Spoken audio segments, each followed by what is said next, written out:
This is CBS. 9 on TV8. Now, a special hour-long edition of America Tonight. The deadline is here. Are we a half hour from war? Will Iraq move first? We'll go live to Israel, Saudi Arabia, Baghdad, the Pentagon, the White House, and Amman, Jordan. A new report pinpoints likely Iraqi terrorist targets in the United States. Warnings are already spreading across the nation. And new waves of dissent as the war deadline arrives.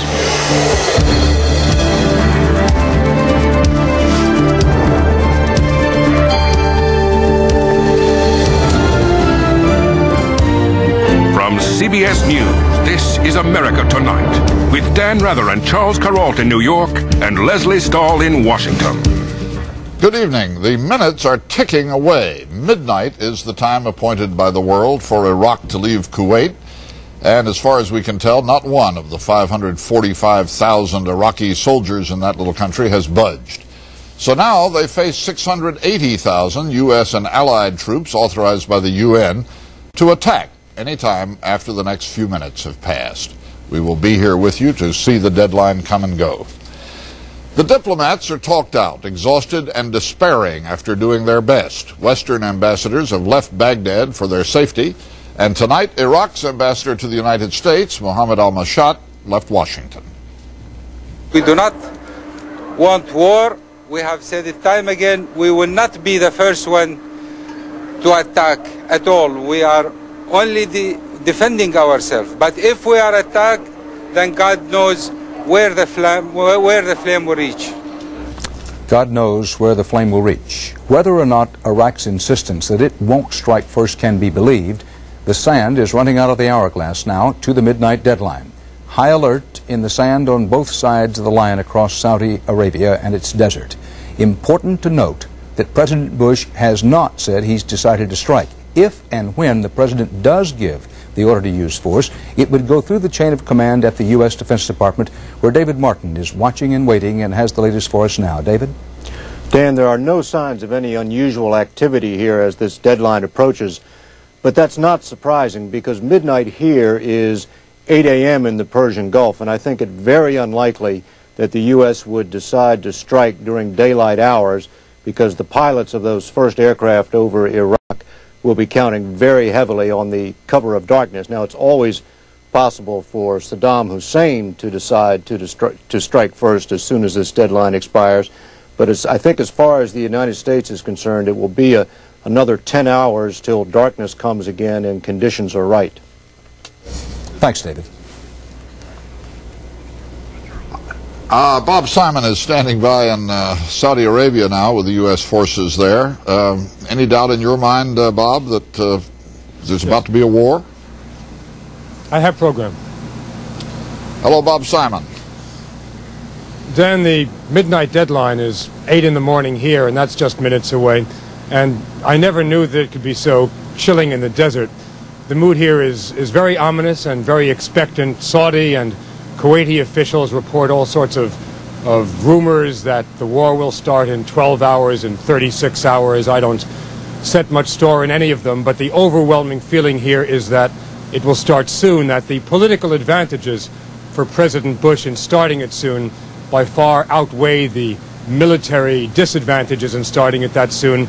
The armed forces, the forces on the ground, may not be at their full peak yet, but the Air Force is ready to strike, and there's very little doubt that they will do so.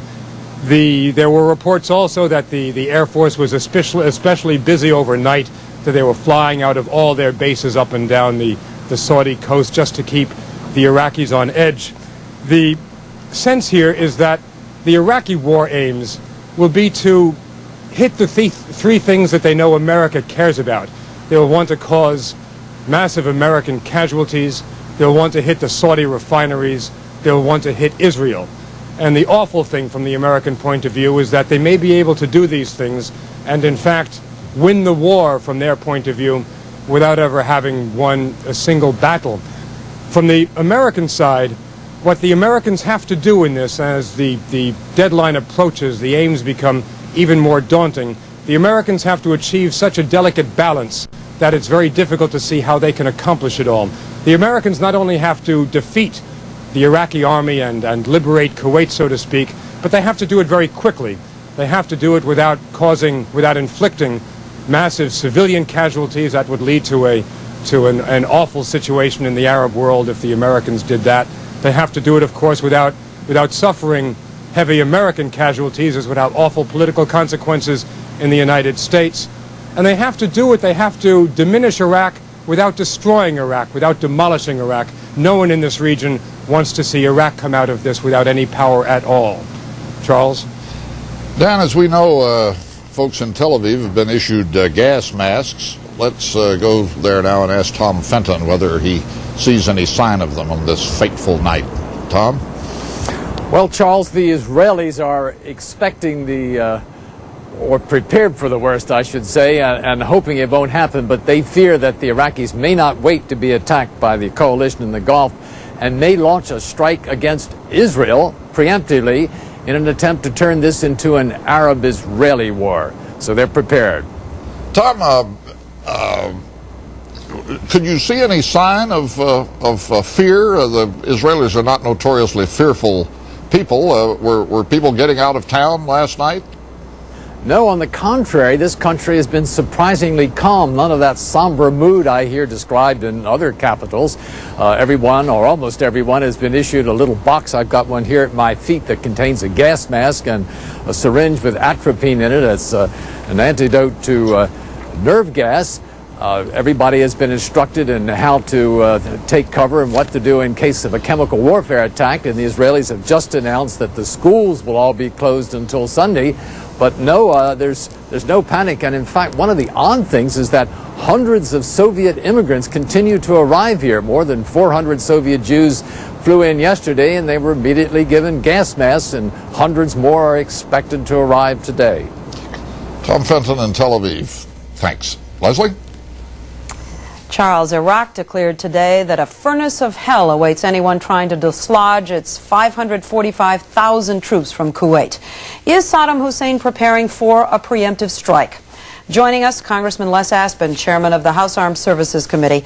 Congressman, what do you know about the possibility that Saddam Hussein will strike Israel before we launch any kind of attack at all? I think that might be a strategy. I think it might be a very smart strategy from Saddam Hussein's standpoint. Strike Israel and strike Israel only.